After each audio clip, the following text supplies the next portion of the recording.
Tahukah kamu bahwa ada seorang pemuda yang tombaknya mampu menusuk seorang yang terbaik dan juga orang terburuk? Hmm, jadi dia orang baik atau orang jahat ya?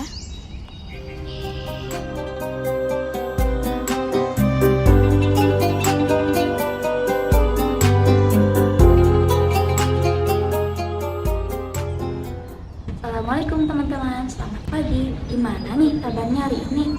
Semoga teman-teman sehat selalu ya. Pada kesempatan kali ini, kita akan belajar tentang Wasy bin Harb. Sebelum belajar, mari kita berdoa dulu agar ilmu yang kita dapatkan hari ini bermanfaat. Berdoa dimulai. Wasy atau Abu Dasamah merupakan seorang pemuda yang berasal dari daerah Habasyah atau sekarang kita mengenalnya daerah Ethiopia. Daerah tersebut sangat tandus, banyak rumput-rumput kering, juga gurun Sahara, sehingga mereka menyambung hidup dengan cara berburu hewan liar. Maka tidak aneh jika banyak di antara mereka yang lihai menggunakan senjata tajam untuk berburu hewan buruan tersebut. Salah satunya Wasy. Dia ahli dalam menggunakan tombak. Bahkan ia pernah berkata, "Fala uqtilu syai'an armihi biha." Maka tidaklah saya melempar tombak kecuali tombak tersebut terkena sasaran. Hingga pada suatu waktu, kafir Quraisy berencana untuk membalaskan dendam mereka atas kekalahannya pada perang Badar. Karena pada perang itulah banyak pembesar Quraisy yang meninggal, seperti Utbah bin Rabi'ah yang bernama ayahnya Hindun, dan juga Thu'aibah bin Adi, paman dari Jubair bin Mut'im. Pada waktu itu, Jubair bin Mut'im kemudian menghampiri Wasy. Dia berkata, "Wahai Abu Dasamah, maukah engkau dibebaskan dari perbudakan ini? Jika engkau mau, maka bunuhlah Hamzah bin Abdul Muthalib, paman Muhammad, sebagaimana ia telah membunuh pamanku." Mendengar hal itu, Wasy pun menyambutnya. Dia pun bergabung dengan pasukan kafir Quraisy di Uhud. Ia mendapat dukungan dari pembesar-pembesar Quraisy termasuk Hindun. Dalam perang itu, Wasy membiarkan semua orang yang di dekatnya dan fokus mendidik Hamzah. Hingga pada kesempatan yang tepat, ia melesakkan tombak yang ia pegang itu hingga menusuk ke dada Hamzah, bahkan tembus ke bagian belakang tubuhnya. Hamzah pun tersungkur lalu meninggal dunia. Setelah berhasil membunuh Hamzah, akhirnya ia terbebas dari perbudakan. Hal yang ia kira akan membuatnya bahagia itu ternyata tidak berlangsung lama. Beberapa tahun setelah itu, ternyata Islam makin meluas ke berbagai negara.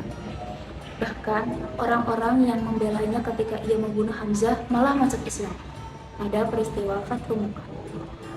Wasy merasa ketakutan.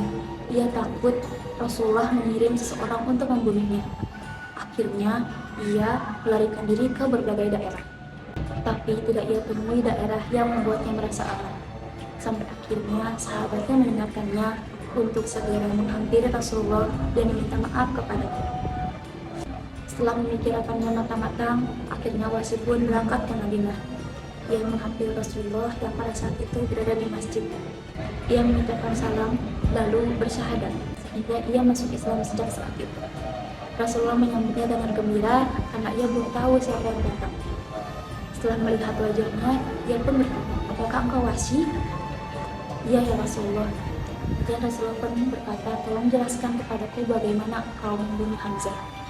Kemudian Wasy pun menjelaskan bagaimana ia membunuh Hamzah.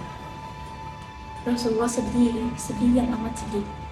Bahkan ia memalingkan wajahnya kepada Wasy sambil berkata, "Janganlah engkau menampakkan wajahmu lagi di hadapanku."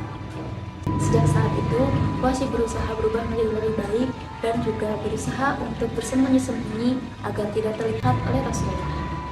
Sepeninggal Rasulullah, kepemimpinan umat Islam dilanjutkan oleh Abu Bakar As-Siddiq. Dalam masa kepemimpinannya, Abu Bakar menghadapi gerakan pemberontakan dari kaum Riddah. Beberapa di antara kaum Riddah itu ialah orang-orang yang mengakui diri sebagai nabi, sehingga akhirnya pecah dalam perang Yamamah. Wasy yang pada saat itu ingin berusaha menebus kesalahannya, menawarkan dirinya untuk ikut dalam perang Yamamah. Abu Bakar mengizinkannya hingga ia membawa tombak pada peperangan tersebut. Pasukan Khalid bin Walid pun berangkat ke Yamamah. Singkat cerita, umat Islam berhasil memukul mundur pasukan kafir Quraisy hingga sampai ke Hadiqatul Maut atau kebun kematian yang dimana Musailamah mati di sana. Sebagaimana taktiknya membunuh Hamzah, ia gunakan taktik itu juga untuk membunuh Musailamah. Wahsy fokus kepada keberadaan Musailamah dan mulai melesakkan tombaknya hingga sampai kepada dada Musailamah Al-Kadzab, sehingga Musailamah mati di hari Qatul Maut tersebut. Wahsy berkata, "Sungguh dengan tombak ini aku telah membunuh sebaik-baiknya manusia atau Hamzah bin Abdul Muthalib dan seburuk-buruknya manusia atau Musailamah Al-Kadzab." Wah, keren ya kisah tobatnya Wahsy. Sekarang gimana kalau kita jawab soal-soal berikut ini? Dari manakah daerah asal Wahsy? A. Habasyah, B. Yastrib, C. Taif.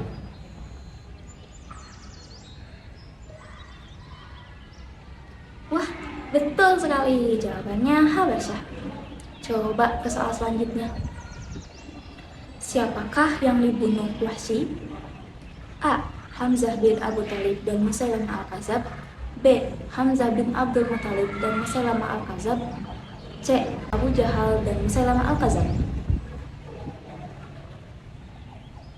Wah, betul jawabannya. Hamzah bin Abdul Muthalib dan Musailamah Al-Kadzab ya.